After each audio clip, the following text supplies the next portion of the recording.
Hello, bass family, and welcome to Everything Bass. So early on in the bass, Everything Bass channel days, I told you guys my video concept is to teach one topic, as small piece as I can, in one short video, so you could watch the video, put it into practice, understand it, and we can move on. And in my experience, that's been the best way to teach and to be taught.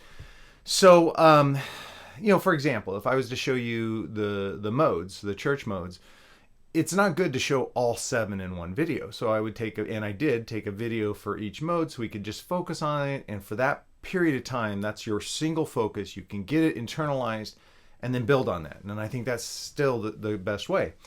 With that said, when people ask me to show them how I play chords on the bass, and honestly, how anyone play chords on the bass, I did a video where I covered all the primary shapes in one video. And that's not good because there can be a lot of dilution, which means you might be thinking you're playing one chord shape, be playing the other. It could be overwhelming and discouraging, and I don't want any of those things. So I'm going to do a short series, starting with this one, where I go through each primary chord, show you a couple fingerings, talk a little bit about it, and then you can work it into your playing. Come back and watch the second in the series, third in the series. All right, so what we have here is the major 7 chord. It's important for players not to just know the shape. I always want you guys to know like what the notes of a chord are, what are the intervals. And for this, you can go back and review my video on the major 7 arpeggio. Because remember, an arpeggio and chord, same notes, it's inferring how we're gonna play them. Like an arpeggio, you step through the chord notes one at a time, ban, dan, dan, dan, like that. With a chord, you play it all at once, and that's a very general term. So I don't really, I know that people say, well, you could do this with a chord. Yeah, but generally, the one point I'm getting is arpeggios and chords are the same thing, note-wise. Okay, so let's take a look at this. We're going to the charts that you can download at Everything Bass's Patreon page, and the link is in the description. There'll be a neck diagram, and I encourage you guys to become a Backstage Pass subscriber so you can get all these, put them into a binder, be able to review them probably more efficiently than going back, finding the video and all that. I did those on the 8th fret, so you would see the chord shapes for a C major 7 and an F major 7. I'm going to put them up here on the 12th fret today, and you'll notice that with playing chords on the bass, trying to get a little higher on the fingerboard, also maybe using, like in this case, I'm just using my bridge pickup. It's a little tighter. It takes some of the kind of the warmth out, which is good because you're already having these intervals kind of tightly on the fingerboard, and you want to hear as much definition between each interval as possible. So to play a major 7 arpeggio or chord, there, see, I did it. Go to your 12th fret. We're going to play an E major, and you're going to, for me, I finger it with the index finger on my fretting hand. Now, with your middle finger, skip the A string, go to the D string, and play the 13th fret. And that's the D sharp. What we have here is a major 7 interval. Now you're thinking, well, you skipped over the 3rd and the 5th. Well, let me get to that. See, if I played the 3rd here, as it would be in the order of like playing a scale, and I play it here, the root and the 3rd are very close. They're also very low in frequency, and they have a tendency to be muddled. But when I take that 3rd and I put it up here on the G string 13th fret, so now I've moved that 3rd up an octave. So I'm playing 12th fret with my index finger. My ring finger's playing the 13th fret on the D string, and on the G string, I'm tucking my pinky in to play the major 3rd, the G sharp, on the 13th fret. Now you play it together. There's a lot more definition. I can hear that's a major 7 chord. Now for comparison, let's play this, just the 3rd. Here's the root and the 3rd when they're on adjacent strings. Now let me move that 3rd up an octave. Wow, you see how it cleans up? There's not so much conflict in the sine waves. You can really hear clarity. So whenever possible, and I'll show you when you can't, but whenever possible, trying to get that 3rd up an octave away from the root, you'll get a better sound. So here's the major 7 chord, E major 7 chord, the way I'm playing it here. Now I'm going to play, because we can't really expect all the chords that we want to play to have the root on the E string. I think it would sound bad. There'd be a lot of shifting and be harder to play. So we're going to play an A major 7, so middle finger this time on the A. Now I can't, unless you have a 5-string, I'm sorry, 6-string or 7-string bass with 2 higher strings, I can't move the 3rd up. So in this case, I have to have the 3rd here. The plus side, we're already higher in pitch.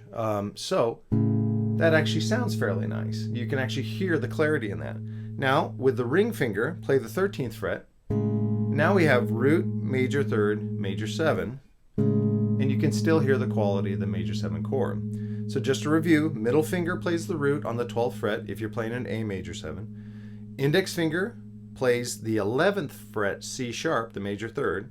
Ring finger plays the G sharp, the major 7. Now, in this case, that's a nice tight group. With a 4-string bass, that's kind of what you can do. Some people say, well, down here, when I was playing the E major 7, why didn't I play the 5th? Unless the 5th is altered, I find it to be it adds body to the chord, but not quality to the chord. And what I mean by that is it doesn't define anything specific. To just say, hey, it's major, it's minor, it's got a major 7, minor 7, all those things that we need to know. It's filler. So let me just give you an example. I'm going to play without the 5th. Now I'll put my pinky over and grab the 5th. Without, with. So it's okay, but I think since we're always fighting to be heard in recordings and the live shows, anything you do to kind of clean up the sound of the chord, I think is very good. So that's my fingering for the major E major 7, A major 7. Now remember, on the chord chart from Patreon, you'll see C major 7 and F major 7. And that brings up a good point. Once you have these 2 shapes down, one for when the root's on the E string, one for when the root's on the A string, you can just move them around as long as you keep the shape, the juxtaposition of the intervals. Like I can start here, B major 7, C major 7, C sharp. See how I'm just keeping my fingers in the same shape? Wherever the index finger is, that's the root, and you're making major 7 chords. Play with it, have fun. Try different plucking patterns. You can chime them all at once. And for that, I know you can't see my hand, but I'm using my thumb on the E string and then the index and the ring. And let's see if I can lift it up. And I'm just kind of plucking. Now, you might want to, I'm gonna see if I can keep this up here. You might want to, step your way.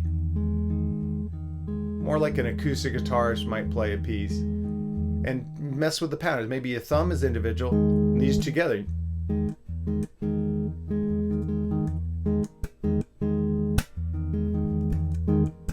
There's so much you can do with it.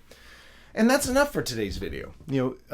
If I had to put some goals out there, it's memorize the shapes of the major 7 chord when it's played with the root on the E string and the A string. Move it up and down the fingerboard, find different roots, maybe find all the places you can play a C major 7 chord. So you can play it off the 3rd fret, the 8th fret, go all the way up if your neck is long enough and you have the wherewithal to do it. You jump up above the octave and play it up there. And then start messing with how you're actually plucking the notes, or make some rhythms just with and play with a little bit. If you have a looper or any way to record yourself playing, even if just on a voice memo on the phone, play some chords and then play it back and play over it using various things. You could play over it using the arpeggio and create bass lines. You could use major 7, major pentatonic, Lydian, all these scales. But now you have a sounding board. You can hear the chord and you can hear what you're playing and see how they go together. And you can find preferences.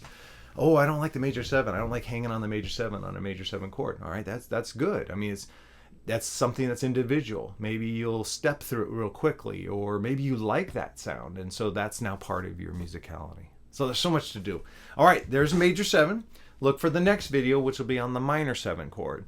And I hope you're enjoying them. Let me know what you think. Is this a better presentation for the chords for you?